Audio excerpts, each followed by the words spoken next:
com os resultados que estamos vendo.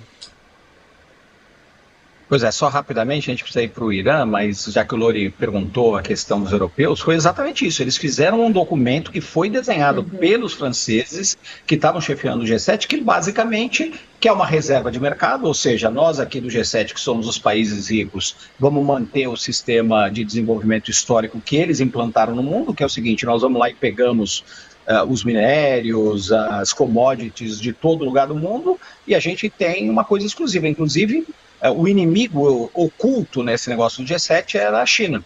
E o Brasil não aprovou essa resolução por esses motivos, que o Brasil quer negociar primeiro com todo mundo e segundo quer criar uma cadeia de produção para agregar valor no Brasil. Então isso é importante. Agora o Lorival comentou a questão do acordo do Irã e dos Estados Unidos. Um acordo que a gente está... teve uma coisa positiva, obviamente, né? As positivas, eu diria. Em primeiro lugar, interrompe a guerra, portanto salvamos vida, essa é a primeira prioridade, não temos que ter violência, né? Segundo ponto, libera o Estreito de Hormuz, o que ajuda muito na economia. Terceiro ponto, o Irã fez uma promessa de que iria deixar de tentar fazer uma bomba atômica. Importante aqui, a ditadura iraniana já fez promessas desse tipo, exatamente essas promessas, centenas de vezes, não é nem dezenas, centenas de vezes, e nunca cumpre, e é por isso que nós tivemos esse conflito. Então, a primeira pergunta eu tinha feito para a Mari, agora eu vou inverter no primeiro assunto, agora eu vou inverter rapidamente para o Lori. Lori, podemos sonhar com a paz eterna no Oriente Médio agora, que temos um acordo provisório, ou, infelizmente, você acha que teremos dificuldades já nas próximas semanas? Bom, eu acompanhei muito essa questão nuclear iraniana desde a crise do início do século. Eu tenho ido ao Irã e coberto isso. Fui em 2006, em 2009, em 2012, em 2018.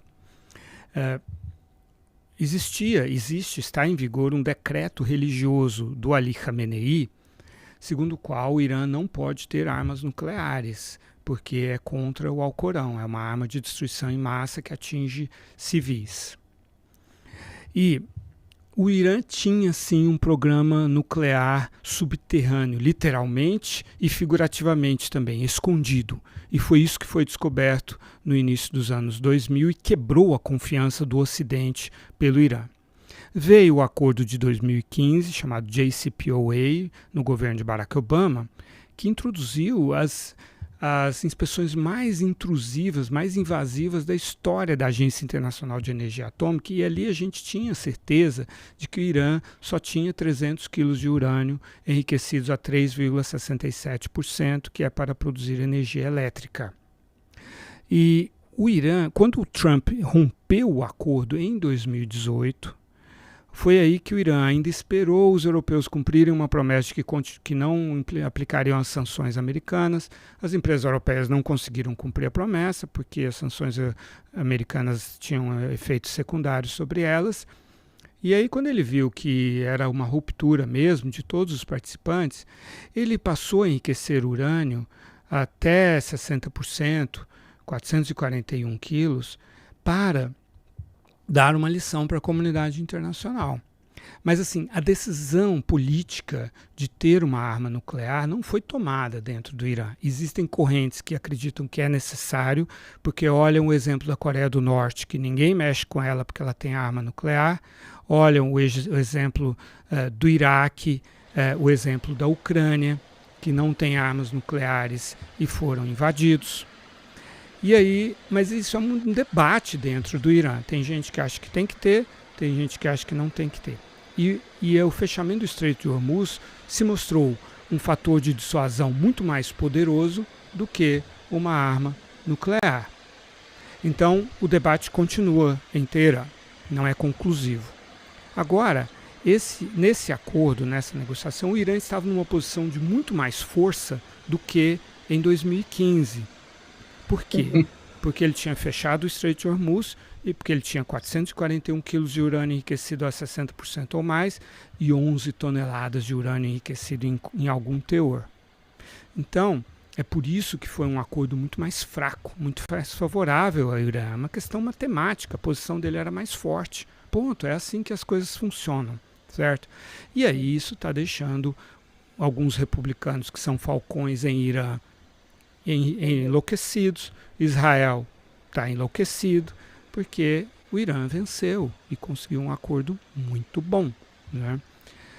Na quinta-feira, o J.D. Vance ia para a Suíça, acabou não indo, porque os Estados Unidos que são problemas logísticos de viagem dos iranianos. A reunião era na Suíça. Mas isso indica dificuldades em levar adiante essa segunda fase. O memorando de entendimento está assinado eletronicamente, seria só ali uma cerimônia. Mas as negociações dos próximos 2 meses vão ser muito duras, porque são as negociações de substância a respeito do programa nuclear iraniano. O Irã topa diluir os seus 441 quilos de urânio altamente enriquecido.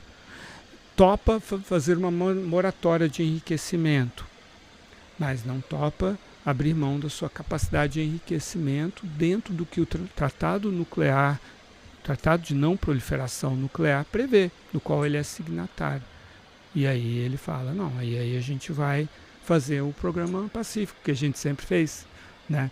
Aí o Américo colocou uma dúvida pertinente. Será que vai? Será que não vai? Bom, aí a Agência Internacional de Energia Atômica tem que atuar firmemente.